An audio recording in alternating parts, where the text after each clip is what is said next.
好来，乡亲啊，今仔日还有疫苗到货哦。透早5点半，由华航载运的第6批 BNT 疫苗顺利来到桃园机场。鸿海的创办人郭台铭来透露讲，明仔载也有1批。若搁加上进前到货5批的 BNT 的疫苗，安尼已经总共有超过500万剂 BNT 到货了。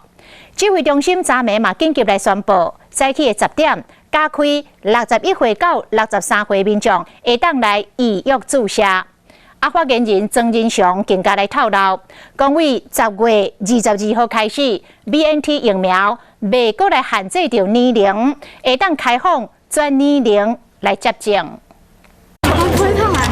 BNT 疫苗9月22日开始，自注完高中生，搁注大学生。就想说，那在等 BNT。还有65岁以上的民众，加40岁以上第9类的对象，拢有机会注到 BNT， 因为短半个月来已经有6批 BNT 的疫苗陆续到货。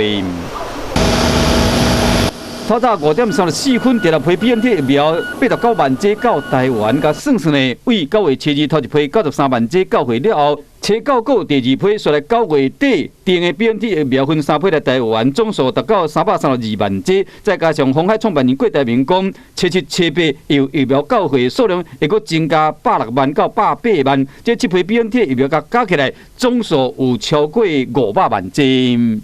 BNT 会从47岁开始开下来哈，那大家可以看到第11期事实上是包括所有的第9类，还有12到22，好，那47岁再往下开来就是全部啦。指挥中心嘛紧急宣布讲，加开第10轮 BNT 疫苗的注文对象是61岁到63岁，伫9月29进前完成意愿登记民众，开放时间干那早起10点到下晡6点为止，短8点钟。BNT 疫苗即马敢变成未来要冲注射率的主力。